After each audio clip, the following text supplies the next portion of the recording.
Çözdük değil mi? Şöyle hareket değil mi? Cumartesi başlayacak. Yarın paneller gelir. Yuvarlak spotlar mı? Panel, yuvarlak spotlar yarın gelir. Onun dışında hepsini yarın tamamladığı dışarıda cumartesi günü. Çıkmış oluruz.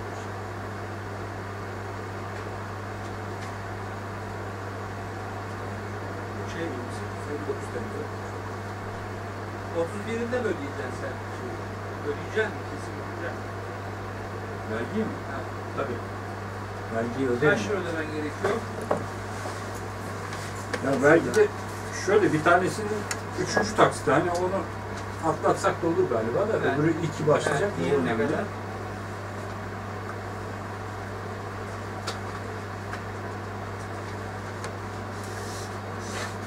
Tabii bak, ilk ödemesini yapacağız.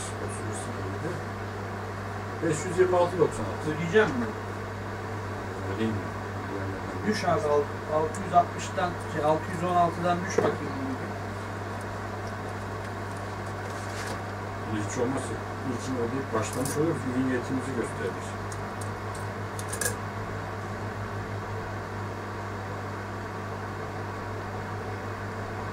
...89.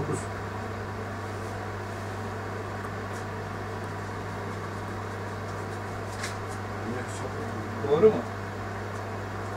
Tamam. Bu ne zaman ödenecek? 31 Temmuz'da. Var daha ya. Sen şimdi onun hesabını yapma. Yarın şu Abini yapmıyorum abi. 10 lira ver bana. Temmuz 20 Temmuz Perşembe. Pazartesi mi son? Pazartesi. Abi 616 lira değil mi? Niye sonraya bırakıyoruz? 10 lira var mı üzerinde? Doğru değil mi hesap? Onu ödemeyeceksen hepsini vereceğim. Ödeyeceksen o gün hepsini ben ödeyeceğim. Ödeyeceğim. Tabii, kesin onu ödeyeceksin değil mi? Kesin o vergiyi ödeyeceğim. Tamam abi. Şu 100 lirayı al abi. Tamam, yazar Tamam. kasa hesabımız 31'inde ben onu ödediğimde kapanmış olacak. Tamam. Ben de yazar kasayı normalde hani ödeyemiyorum ama ben de kredi kartımla şeyi çekeceğim. Ha. Ne derler ona? Sağ olasın. Doğrusunu yapmıyor muyum şu anda? Doğru. Bak, Aynen. ödemeyeceksen iç et. Yani kullan. Ödeyeceğim. Çünkü ben de ödeyeceğim yani. Bana ne çıkacağı belli değil. Vergi önemli. Şey yok mu?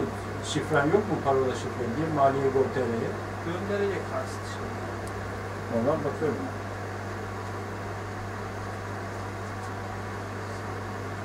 Doğrusunu yaptık şu an. Tamam. Buyurun. Senin işler çok hassasmış ya.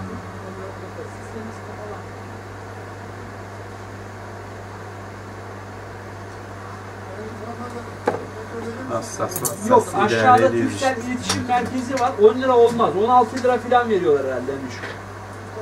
Ha, aşağıda solda. Sağ ol. Görüşürüz.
Yanlış yapma.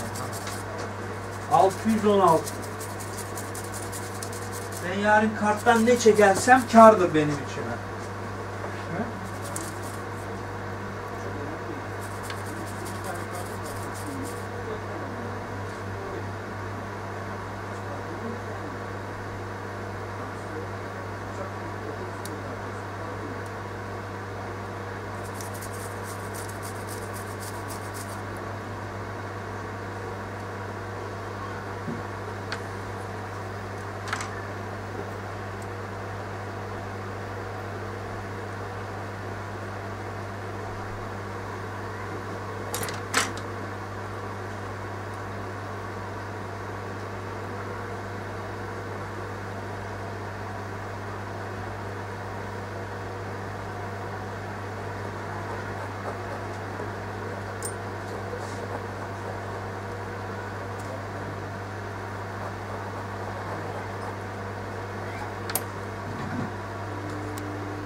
Tamam.